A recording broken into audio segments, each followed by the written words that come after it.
Let's go to Jenny in Oregon. What's up, Jenny? Hey, John, how's it going? I'm recovering. And you? Sounds like it. Oh, I haven't had those questions yet. Mine's only 9 months old, so I'll get there. Listen, it's so great. I wish you'd seen it. In our house, we talk about that all the time. I guess you just never put 5 and 5 together. And anyway, the follow-up question was, did y'all just stare at each other? It was she just went down the rabbit hole for a minute. So anyway, good luck with that. Enjoy these silent years while you have them. Right. So what's up? Well, my question for you today, my husband and I are actually expecting our second in October. Congrats. Thank you. And we're both struggling with a little bit of gender disappointment. We both were really hoping for a little girl. Mm-hmm. And while we are excited, we are having another little boy. And so I'm trying to really figure out how to navigate that. Both my husband and I, unfortunately, he's at work right now. So I'm kind of speaking for the both of us as far as that goes. But we're needing some help because we're really kind of struggling emotionally. So this sounds deeper than just traditional disappointment or just bummed out. So it sounds like there's another layer to this. Talk to me about that. Oh, I'm sure there probably is. So we found out last Monday, we found out we were having a little boy, and I slept on it, and I'm actually better with it, and I'm really starting to lean more towards excitement and the idea that our kids are going to be 15 months apart, so they'll have, they'll be little brothers, they'll be able to wrestle together, play, that kind of thing. And there's going to be pee everywhere. There is everywhere. Fantastic. That's right. Okay, so what you just described a perfect. We're disappointed. Our hearts kind of dropped, and at the same time, no, this is going to be amazing, right? So, and then you've begun to actually create a new picture of what this is going to look like. Right. So I have, and I'm starting to, but it creeps. The disappointment for me personally creeps back up a little bit when, like, I'm doing some grocery shopping or I'm at Walmart grabbing whatever, and I see a little dress or I see something that's more specific to a little girl moment that at least I know with this second little, we're not going to get. The original plan was to hard stop at 2 and be done. Nah, have 7. Have 7. Yeah, no. Yeah, let's go with a no on that one. Okay, so and is your husband taking this hard? He is, and I'm a little more concerned on his end of things than I probably should be, just because I love him and I want him to open up and I want him to feel like he has a safe space to discuss things if he wants to. I tried to have a conversation with him, or rather, I tried to open the door to have the conversation with him about this gender disappointment, because he actually admitted to me that he was going to be disappointed. Before we knew what the gender was, he admitted to me that he was going to be disappointed if it was a little boy.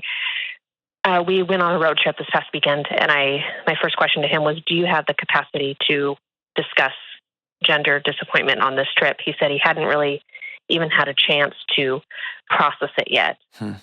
My husband's really good at kind of just pushing it back and not processing it. And I do it too, by all means. Yeah.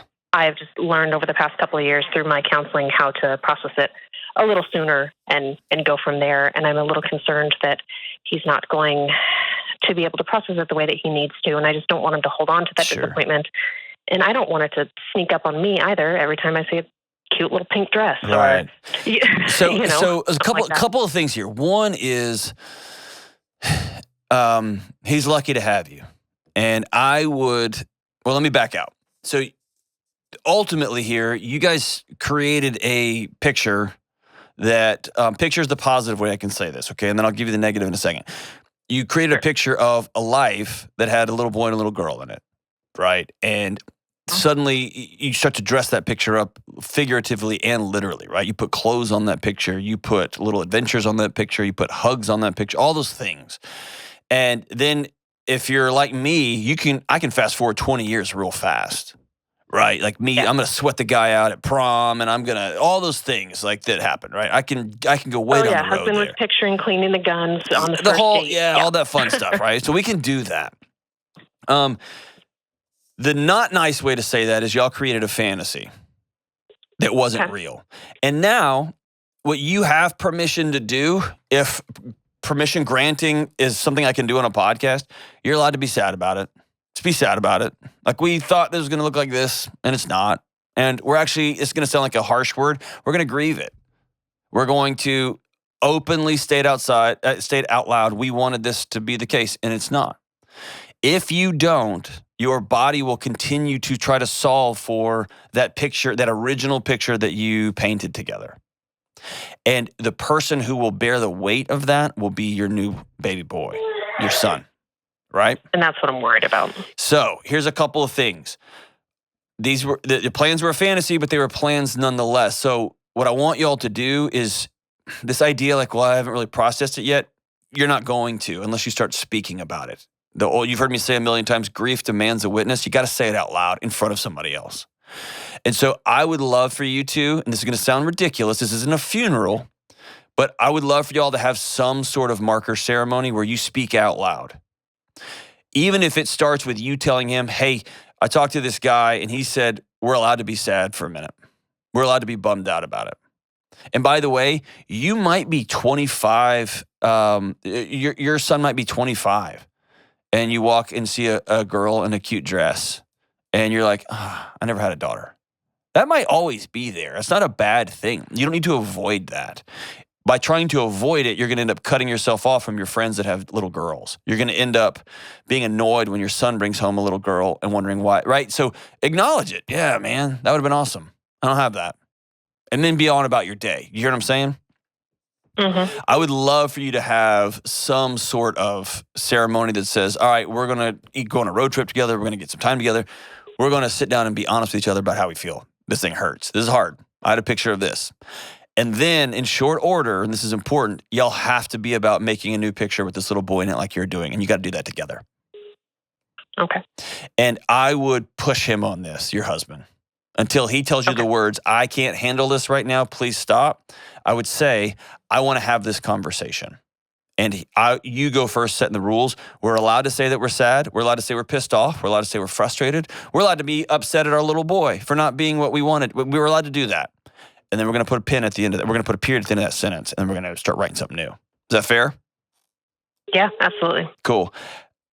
One other thing. I would stop using the phrase gender disappointment. Here's why. Okay. It sounds really close to some sort of diagnostic. Like, I've got anxiety. I've got depression. We are together. We have gender disappointment. As though this thing is happening to you. Does that make sense? Yeah. I would rather it be less of a thing, like less of a an Instagram or Pinterest-y kind of word. I'd rather it just be, yeah, dude, we're super bummed out. And when you say we're super bummed out, we're choosing to be sad for a season, your body takes ownership of that. You take ownership of that. And it's not some thing that's descending upon you. Like, I have a thing. Nah, you don't. You're just sad, man. I'm bummed out. I wanted to have a daughter, and I have a son now. And I wanted my kids in the order, like I had drew it up that way. And I got lucky. But I will tell you, my heart was beating when we went to the first sonogram with my son. Like, is this good? Like, right? So I'd kind of built it up, and I was like, and it worked out for me. It ended up that we rolled the dice and it worked out well. And sometimes it doesn't. So I think it's just owning that and then saying, okay, here's what comes next. But if you, please do me one favor. Don't feel guilty about being sad. Is that cool? Yeah, absolutely. Have you felt that? I have.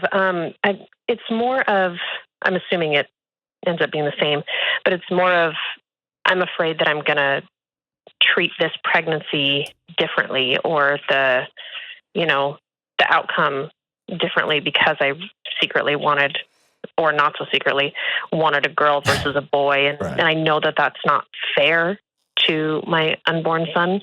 I want to give him every opportunity that my first son, Charlie, has and had.